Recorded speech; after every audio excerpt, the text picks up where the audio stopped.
નમસ્કાર દર્શક મિત્રો, આપ જોઈ રહ્યા છો ગુજરાત ન્યૂઝ 86। અવનવા સમાચાર મેળવવા માટે આપ અમારી ચેનલને લાઈક કરો, શેર કરો અને સબસ્ક્રાઇબ કરો।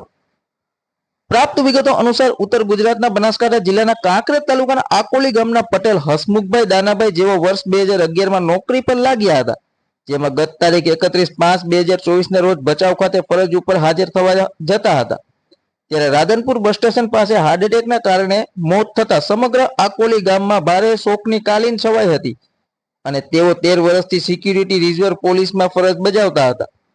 43 વર્ષની વયે નિધન થયું છે। જો કે એમને એક પુત્ર છે જે હાલમાં 10મા ધોરણમાં આવ્યો છે, જેની ઉંમર 14 વર્ષની છે। સુખી સંપન્ન લગ્ન જીવન અને માતા પિતા પોતે ખેતી અને પશુપાલન વ્યવસાય સાથે સંકળાયેલા છે, જેમાં એક નાનો ભાઈ પોતે ઇલેક્ટ્રિકનું કામ કરે છે। ત્યારે હવે યુવાન વયે નિધન થતા એક દીકરા અને મા ઉપર આપ ફાટ્યું છે અને સમગ્ર ગામ એસઆરપી જવાન શહીદ થઈ જતા હિપકે ચડ્યું હતું।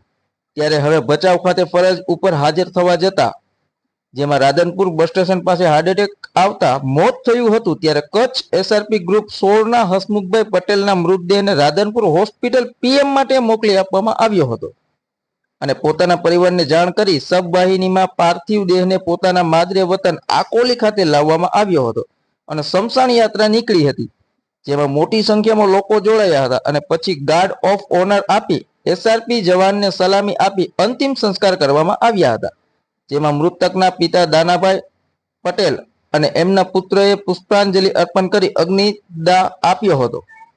જેમાં સૌથી અગત્યની બાબત વિશે વાત કરીએ તો એસઆરપી જવાનના મૃતદેહ ઉપર તિરંગાની કમી દેખાઈ રહી હતી। જોકે હવે આ અંગે જે તે બટાલિયન કે ગ્રુપમાં કમાન્ડર કે પછી આવડી મોટી ભૂલ થઈ ગઈ એ માટે જવાબદાર કોણ? એક પોલીસ જવાન શહીદ થયો હોય તો તિરંગો ફરજિયાત હોય છે, ત્યારે હવે એસઆરપી જવાનના મૃતદેહને પોસ્ટમોર્ટમ બાદ એકદમ સાદા માણસની જેમ સફેદ કલરનું કપડું ઢાંકીને પાર્થિવ દેહને પોતાના માદરે વતન લાવતા મીડિયાએ આ અંગે નોંધ લીધી હતી। ધન્યવાદ। અહેવાલ ઓમપુરી ગોસ્વામી, બનાસકાંઠા।